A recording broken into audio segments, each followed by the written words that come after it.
Welcome to a special edition of On the Rocks. We are hosting an audio replay of Prospector's June monthly mining roundup. In this episode, we're digging deep into the mesmerizing world of critical minerals. Join us as we explore the hidden gems powering our modern world, from smartphones to renewable energy technologies. The Prospector team shares insights and ideas, as well as shares what our latest mining data has to say. Be sure to follow us on LinkedIn to watch the next live stream on July 31st. Let's dig in.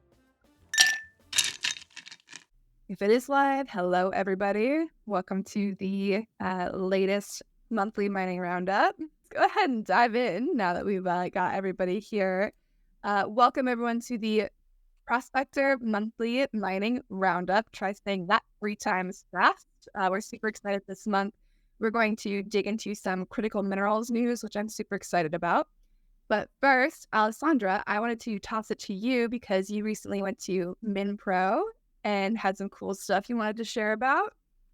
Yes, there's a lot of cool stuff from MinPro. MinPro it's a conference that was held in Peru, Tuesday and Wednesday. So before getting to that, we have received some good news in Peru, because the next World Mining Congress 2026 is going to be held in Peru, which is good news for us. We're going to have a huge conference coming our way. All right, so in MinPro, there were 3 main topics. First, it was the future of copper. They talk about the supply of copper from the countries in Latin America and the world in general. What are the risks and a potential shortage of copper between 2030 to 2035? According to the estimates, with this energy transition, they also discuss some Latin American risk and opportunities, and obviously green mining, which is a topic that is on trend right now, and a few discussions on lithium in Peru. So I'm going to get into a little bit more details about the future of copper. As we know, copper is a critical material for an EV battery.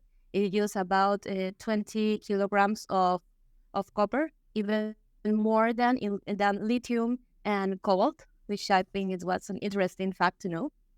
Also, according to the estimates on the demand of energy in general for solar energy, wind farms, onshore and offshore, overall, is expected by the 2015 an increase in about 30 between 200 and 300% increase on the megawatts demand of energy, and that would mean more demand of copper in for those free uses. So that's something that we need to keep in mind, because I have reviewed that trend from 2020 to 2050, and it's more than double the current production of copper. So that takes us to a second thing. There was a study made by JP Morgan and S&P in which they determined when we are going to be experiencing a shortage of copper. Considering with this electrification trend, there's going to be one point in which, according to their studies, we are going to be the supply is going to be broken, and also there's going to be a change on the structure, because usually the demands manage or pulls the supply is going to be a structural change in which the supply is going to pull to have a direct effect on the demand of copper, considering all these trends. So, and that study, according to the questions I asked during the exposition, that includes only the increase of production or the project that we have right now in portfolio. However, we know that, it's just a personal opinion, with the growth of technology and with the increase of technology would allow us to get deeper into the mine or extract more from, or recover more mine from the rock, more copper from the rock. Probably we can expand this shorter. However, if we compare with the increase on the energy, at some point we are going to be experiencing a shortage. Even if it's not in 2030 or 2045, we are heading that way with how we are managing our mines right now. So going to Latin American risk and opportunities, we know that the geopolitical tensions in Peru and Latin America in general. That's something that has been affecting the mining industry. Most of the economies are trying to get a little bit harder on mining in terms of taxes, royalties, and properties. So that definitely also is related to the to the shortage of copper, because they are limiting the production from the copper main producers, which are Chile and Peru, and we also know that there's some turbulence on Congo, so it's it's make it harder. However, for the electrification, for us talking about the renewables and the move toward electrification, we know that Peru or Latin America, compared to the more developed countries, have more clean energy, because we support a lot in hydro energy, and we are also investing on solar panels and wind energy. So in terms of electrification, I think we are on the right track, because we already have done half of the work. So that's a good opportunity for investors to look out at the projects in Latin America, because we have already done the work on ESG, just because of the sources that we had in hand, which is water, as we know. So those are the main risk opportunities. Also, the digitalization implies a risk, because governments needs to develop new policies of privacy, respect of the information, and that may affect a little bit the transition into digital, depending on the country. In the case of Peru, Panama, and I don't remember the third country, and three countries in general from Latin America, they are more flexible in terms of using data and information of this digitalization. So that gives us an advantage compared to other countries. So that's overall 2 days of presentations, just consolidated in a few minutes. That's great. Thanks for all those great insights, Alessandra. That was a very good summary. Very concise. I'm impressed. So with that, I figured we'd dive just a little bit into critical minerals, what they are, and kind of what prospectors' data and everything is saying about them. But first things first, to ask you two, what is your favorite critical mineral, or like what comes to mind when you think of critical minerals? Emily, what about you? I mean, my favorite one, just because I've worked on a really cool deposit with it, is rare earths, or are rare earths. Yeah. I never figure out if it's plural or singular in that context. But yeah, I mean, I love rare earths because I think, what they're being used for with rare earth magnets and a lot of the cool technology that's coming out, I find really interesting, even just in how it's processed and stuff. So that would be my pick. Although I would also say copper, although I know we're going to chat. Some people consider that a critical mineral, and other people, Yeah, exactly. Yep. Alessandra, how about you? Favorite critical mineral? I think I have that's a similar answer. I will say the rare earth. I had the opportunity a few years ago working on in this research asked by the Critical Minerals Institute about the importance and how to recover rare earth element from unconventional sources. That means secondary production. So I get deep into how the technology works between a rare earth and the importance in this energy transition. So I would say that those are my favorite minerals. And also copper. Of course, Peru is one of the top producers of coppers. We have about 9 of the world top 30 copper mines. So I am very into copper, and I do consider it as a critical material, considering everything that I suppose about how much copper is used to produce EVs or energy in general. What about you, Jeff? What's your favorite? I, of course, am partial to PGEs. Can't help but platinum, palladium, platinum group elements. So people that are watching in the comments, drop your favorite critical minerals that you like to keep an eye on. And let's dive into what a critical mineral is. I'm going to have to bring up my definition here. So in the USA, the Energy Act of 2020 defines a critical mineral as a non-fuel mineral or mineral material essential to the economic or national security of the U.S. and which has a supply chain vulnerable to disruption. And so a lot of different countries have different critical minerals. I'm actually going to pull up the screen here, kind of showing a comparison of different critical mineral lists and why they vary. And Emily, you probably have a little bit more insights on this, but what causes different countries and organizations to have different critical mineral lists? Is it just regions? Is it political security? Like, what are your insights on that? Well, I think a big part of it goes back to the supply chain risk that you mentioned in that definition, Jess, right? So depending on where a country is currently sourcing minerals from and how reliant they are on maybe one specific source or one specific geography, that would increase their susceptibility, right, to it being a critical mineral. Because if you're only getting a certain material, like rare earths are a great example, if 99% of the U.S. rare earths are coming from China, then it becomes a critical mineral because you're sourcing so much of it from one particular place, right? I think in that sense, it's really more of a supply chain diversification challenge, whether it's domestic supply that you're trying to increase or just making sure that you have a diverse supplier network. I think that's usually where that list comes from. Of course, and the minerals have to be used in something that is strategic. So I think that's where some countries have different definitions of national security impact, as well as, what does a secure supply chain look like? Some countries might be more comfortable with a much smaller group of suppliers because they just produce less domestically in terms of the products. That would be my guess. Great. No, that's great. And like you said, there are a bunch of different definitions from all of these different countries.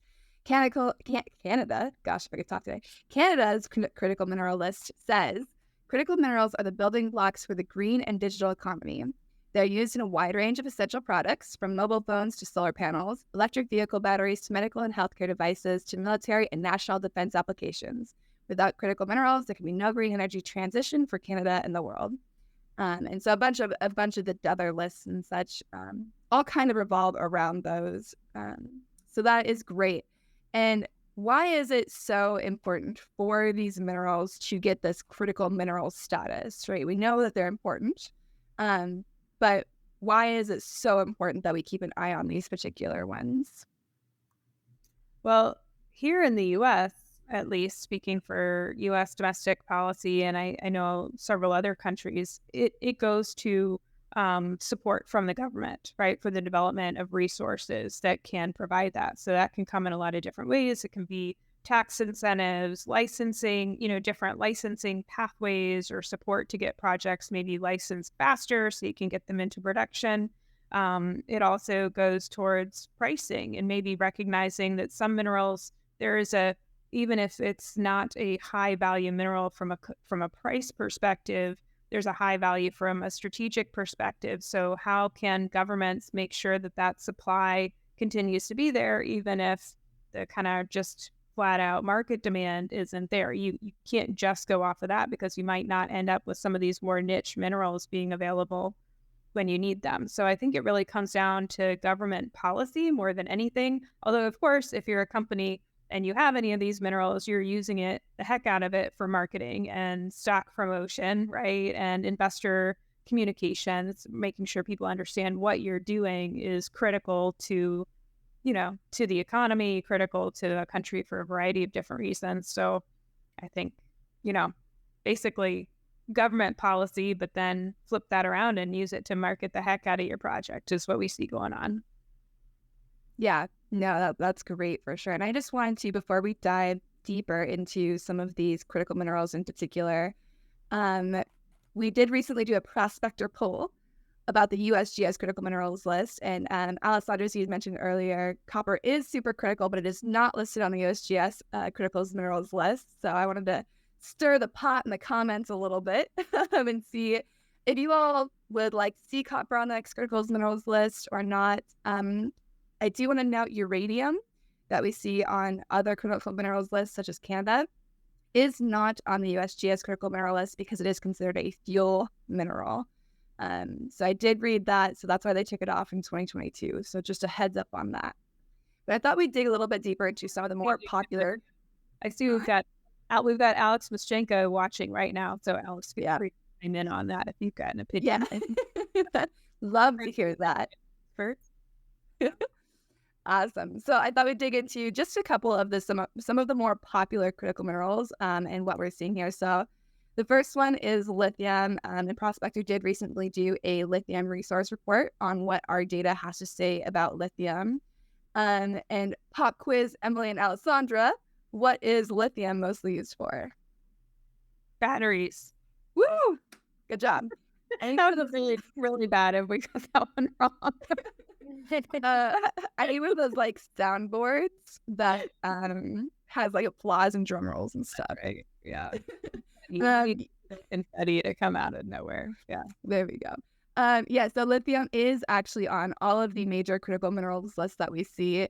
The most important uses are rechargeable batteries for cell phones, laptops, cameras, and electric vehicles. It is a super hot topic. I don't know about you both, but I see lithium everywhere. And it's like a daily news thing. Yeah. So Prospector data, what we're seeing with lithium is that 22.8% of the total global lithium carbonate resources are located in Argentina. And Australia is home to 43.9% of the hard rock lithium resources. So that's crazy. And I'm interested to see, especially for me anyways, what comes out of the clay and the sedimentary lithium. I think there's some really cool stuff going on with that right now. Yeah, and the processing technology has so much impact, I think, on where that will head, right? I mean, because with lithium, some of these other minerals, it's the finding of it, and finding enough of it is certainly one part, but some of these things are challenging to process and recover at a high enough rate. So I think as that technology evolves also, some of these deposits are more and more interesting. Next up is cobalt. Again, we recently did another semi-recent cobalt report. You'll start to see a trend here on what prospectors keep an eye on. So cobalt is also on all of the major critical minerals lists, and its most important uses include rechargeable battery anodes and super alloys. What do you two think about cobalt? Are we seeing a big increase in exploration for it? Like, what are your thoughts on it? What do you think, Alessandra, as the queen of data?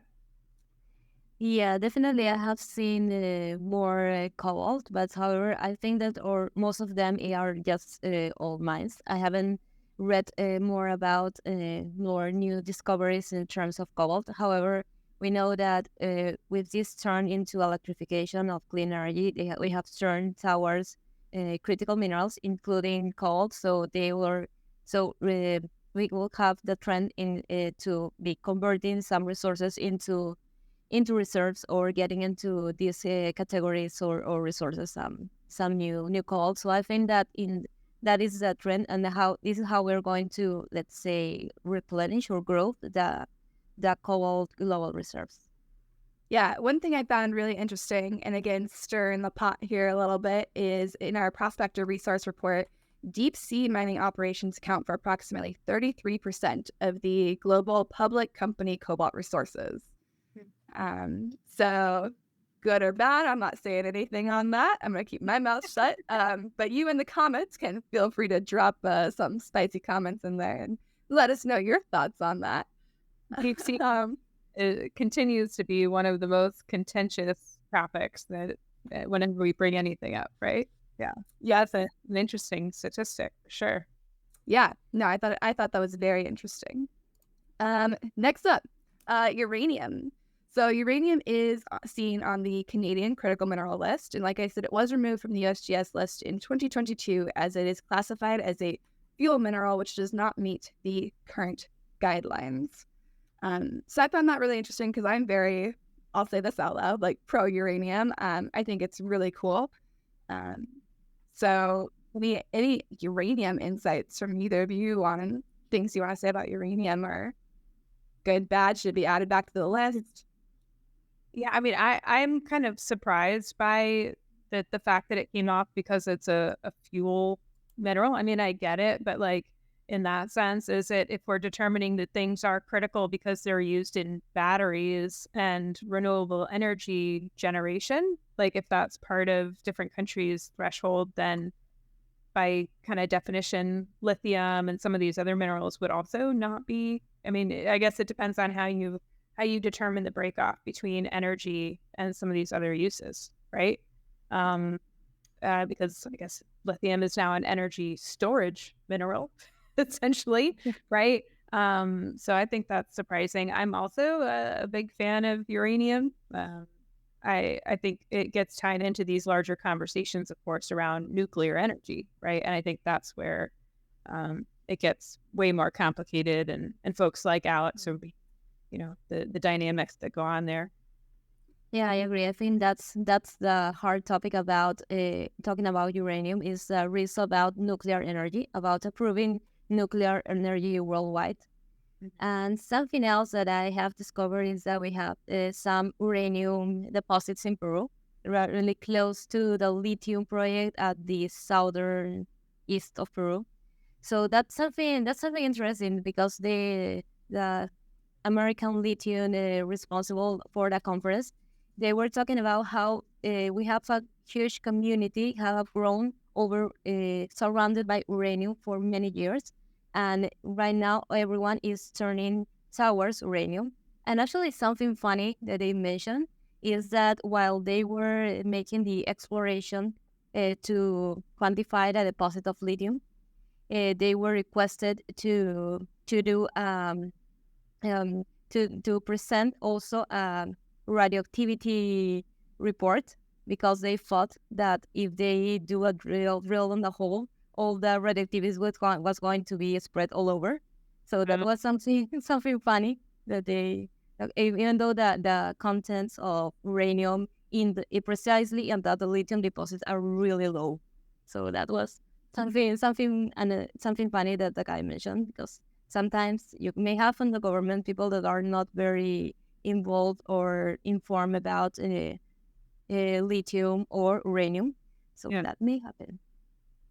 No, the rare earth carbonatite that I did work on in Afghanistan had uranium there as part of the deposit as well. And I was really amazed because we were down there with some young Marines who, frankly, were worried about sitting down on any of the rocks because they thought that the radioactivity could impact their ability to have children, right? I mean, and this is just like nothing upgraded, nothing concerning, just kind of like normal radioactivity. So I think it goes back to the need for education also, right, on the real versus perceived risk of developing some of these deposits and how they're used. And just a shout out, if anybody's interested, we've got some uranium discussions on our On the Rocks podcast. If you go over to our podcast, we dive into that a little bit deeper with a few different guests. Yeah, those are really great sources for further uranium info. Now we're dropping into the hot topic of copper. Yeah. So it was, like we have said multiple times, recently turned down by the USGS, and I have the quote here on why copper was turned down by David Applegate, which is the USGS director.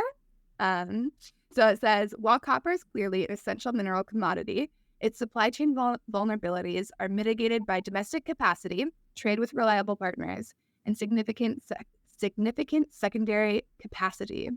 As a result, the USGS does not believe that the available information on copper supply and demand justifies an out-of-cycle addition to the list at this time.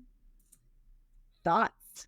Comments? Let us know in the comments what your thoughts on this are. Do either of you two have any thoughts on copper? I know it is on other lists, but the USGS has caused quite the spice here, at least from what I've seen in the news. Well, first of all, I'll say I'm a big fan of David because I was actually his intern at the American Geoscience Institute when I was in college, and I house sat for David, and he had the friendliest cat. So big fan of him and what he and the USGS do.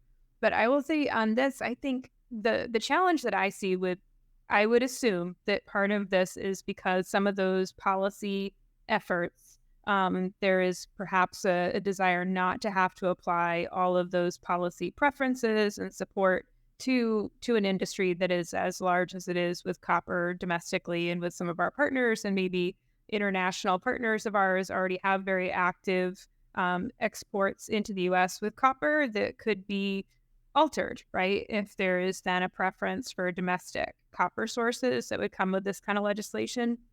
I think the other challenge becomes, I was just listening to the Northern Miners podcast from this week about Friedland's comments about copper and copper prices and where they could go. And I think one challenge is we might have a supply under current price dynamics that's sufficient, but like if copper goes up 4x, right? What does that do to us here in the US from an inflationary perspective and cost of producing stuff and having stuff at a price point that we need it at? I don't know enough about that side of the dynamic to kind of have an opinion, but I think it's a good point that if this gap is as big as everybody is saying it is, and pricing does eventually catch up from a commodity perspective, okay, it's not a critical mineral right now, but would it be a critical mineral if copper cost 4 times more than it does right now, right? Does that change the criticality definition and the dynamic? What do you think? You're the finance person. Yeah, I remember during that one of the conferences, they were talking about how it should become a critical material for the U.S. the copper. According to the statistics, if I remember correctly, up to 2021, only, let me check just to be sure, only 44% of the copper used in the U.S. came from the imports of copper. However, in 2030, let me see, in 2035, they anticipate that it's going to turn 60% of dependence. That means that they need to support, according to the policy or financial perspective, they need to support the copper industry in the U.S. because that trend makes it more expensive. That will have an impact definitely on the local access to copper, to energy, or any other important source for the U.S. And I remember that one of the persons at the conference, attendance of the conference, asked that same question: if it's going to be, what is the impact that is going to have copper in a political or economic policy? And the answer was very simple. It's going to impact as a matter of people are going to be more dependent. We are seeing a shortage in world copper, so definitely it's going to have a huge impact on the economy, and that's why many countries are including right now copper as a critical material. And also something that I can add is that while doing my research for the Critical Materials Institute, we found out that there are some rare earth elements or uranium or rare earth elements in general that can be extracted from copper as a secondary production. So that makes it once again copper as a center of the production, and that makes or that will make the policy makers to have more focus on copper. And I think that is something that it should be an advance. For example, just putting something or going outside of copper just for a few seconds is just that in the case of uranium or extraction of rare elements from secondary production from phosphates, as an example, there are some countries that have already done a policy that allows them to or supports the extraction of the rare elements from including uranium for these sources. And the U.S. have just started to taking a look at those materials. So I think that's an opportunity that they cannot miss if we talk about copper. Although also if we consider that the trends or the estimation that a shortage in 2045, it is really, really close by. So right. It's something that is going to affect the whole economy in the country. It's not going to be just a shortage of electricity or electricity from renewable sources or EVs. It's going to affect the whole economy of the country. And I think I see Scott made a comment in the chat that copper is critical, no copper, no electrification, period. And I think that also goes back to the fact that if it's critical for other countries, right, and they're placing a priority on that supply, right, that also has huge impact on the US's access to that supply, because that 60% may not still be there for the US in 2030 or whichever year it was, because other countries may have already made a commitment to take that supply, right? And electrification is a huge priority for a lot of developing countries around the world, where we can always kind of think of it in the US as like, okay, we're already electrified, even with like EVs and greater electrification, but there are countries around the world that are just still trying to get basic electricity out to larger parts of their population, right? And trying to grow their infrastructure at a really rapid rate. So it's incredibly critical for them. Those are great insights. I personally look forward to seeing where copper goes. My T-shirt, you can't see it, but it says "In Copper We Trust," from Butte, Montana. Shout out to 5518 there. We had that. I literally have like 4 of the same T-shirts. I want it. With the same or with different. Oh yeah. Oh yeah. It's just my favorite. It's bad. So I have 2 more that I kind of thought would be interesting to look at that we haven't really looked deep into on Prospector yet. But the next one is tin, which is only on the USA and Canada lists. It is used as an alloy with other metals like lead or zinc, or as a protective coating. It's also used in glass production, bearing alloys, coatings for steel containers, and electronic circuits. So curious, any random thoughts on tin? I know we kind of saw a little increase in news about tin a while back, but I've not seen much about it since. I mean, my random thought on tin, I don't know how it might be connected in with this, but I believe tin is still considered a conflict mineral as well, right? Tin, tungsten, and gold. And at least here in the US, that was covered by the Dodd-Frank Act. So there were restrictions on or greater scrutiny on tin coming out of, the Congo region in Africa, and companies that were buying tin had to be able to verify that it was not a conflict mineral. So I wonder how those two things might, kind of coexist, or what it's, by defining it as a critical mineral as well as a conflict mineral. I wonder what dynamic that creates out there with tin companies that aren't in the Congo. Yeah, that'd be interesting to dig a little bit more into. Alessandra, any tin thoughts? I do show that we are seeing 91 projects publicly traded globally on Prospector, with 45% of these projects in the grassroots stage. Oh, yeah, interesting. Yeah, actually, there's a tin mine. There was a tin mine in Peru, but it was suspended. I think it's still suspended due to the social conflicts, and I think that it has extended for far too long. So that makes me think, how attractive do they consider in Peru the tin industry? Because for other big mines of gold, silver, and also the copper mines, they were just the government and the companies are pushing to be reopened as soon as possible, and it didn't happen with tin. So just a random thought, but something that I think that how the country is seen at tin as an important. Let's not say critical, but probably an important material to have. So I wonder then, it must be on the U.S. side. Is it just, do they say, is it because of our reliance on, like, it's a lack of a diverse supply chain, I would assume, for tin? I did not dig very deep into it. I just was looking at the list. Yeah, I will have to dig deeper and put it in the comments once I dig a little bit deeper in on that. Yeah, or if anybody watching knows the answer. Yeah, let us know in the comments. Okay, this last one, I never really considered, and I thought was super interesting and a little bit funny. Helium. So it is on the Canadian, Australian, and EU lists. It was removed from the USGS list in 2022, and it is used for more than just party balloons, which I did not know, which is really interesting. So it is used as a cooling medium for the Large Hadron Collider, and the superconducting magnets in MRI scanners and NMR spectrometers. A lot of sciencey words happening there. It is also used to provide an inner protective atmosphere for making fiber optics and semiconductors, and used to inflate car airbags after impact. So any random helium thoughts other than just balloons from the two of you?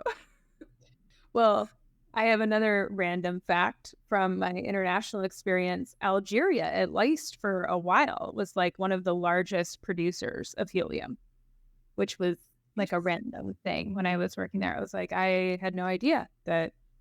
Again, I guess I had never really thought about who produced helium, right? Yeah.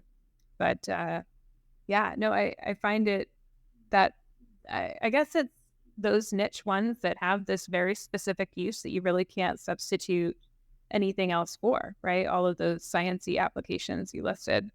Yeah, I just thought it was very interesting. I had to Google how helium was mined because I never considered it, I guess. I just thought that was really interesting. Yeah, so as we mentioned, we do have the prospector commodity reports. They're up on prospectorportal.com. If you want insights into any of the other critical minerals that we mentioned, those are free to download completely. And so we are going to take a quick pause for some questions, but I thought it might be fun while we're waiting for some questions or comments from the audience to give you both a critical minerals pop quiz. Uh-oh. Oh man, I'm ready. Okay, so this is easy. What was removed from the USGS list in 2022 as it is considered a fuel mineral? Uranium. Nailed it. Paid it. We need little buzzers. Okay, so these ones might be a little bit harder, but I think they're really interesting. How many minerals are on the USGS list currently? I'm going to guess 50 for some reason. Sandra, you want to guess? She might be I frozen. think she's frozen. Okay, you are correct with 50. Nailed it. India just came out with its new list. Any idea how many were on there? It was in the news recently. No idea. 30. Oh, so a lot less. Okay. A lot less than USGS, but I believe they had 12 or 15 to begin with. Oh, okay. So they went up. Yeah. Yep. Alessandra just messaged me. She's having some connectivity issues. So these are all you. How many are on the Canadian critical mineral list? As soon as the quiz starts, Alessandra. I know. And leaves me. Let's see. I would estimate that it would be, I guess, because they've got so much more domestic supply than we do in the U.S. So I'd assume they have a less of a critical list. So I would say maybe 40. 31. Oh. Good. You're really good at this. Man, it's like you've been studying. like I run your stuff. Like I run a company that deals with mining. Yeah. Whoa. Alrighty. And then finally, you guys can each answer this one. No need to compete here. Name an energy transition critical mineral. Lithium. Good. Alexandra, what do you got? Copper. No, just kidding. It should be. I mean, it shouldn't. I would consider it. I mean, in some lists, you know. Yeah, I'll say lithium. And I think graphite or EV is also a critical material. Yep, that's what I was gonna say as well.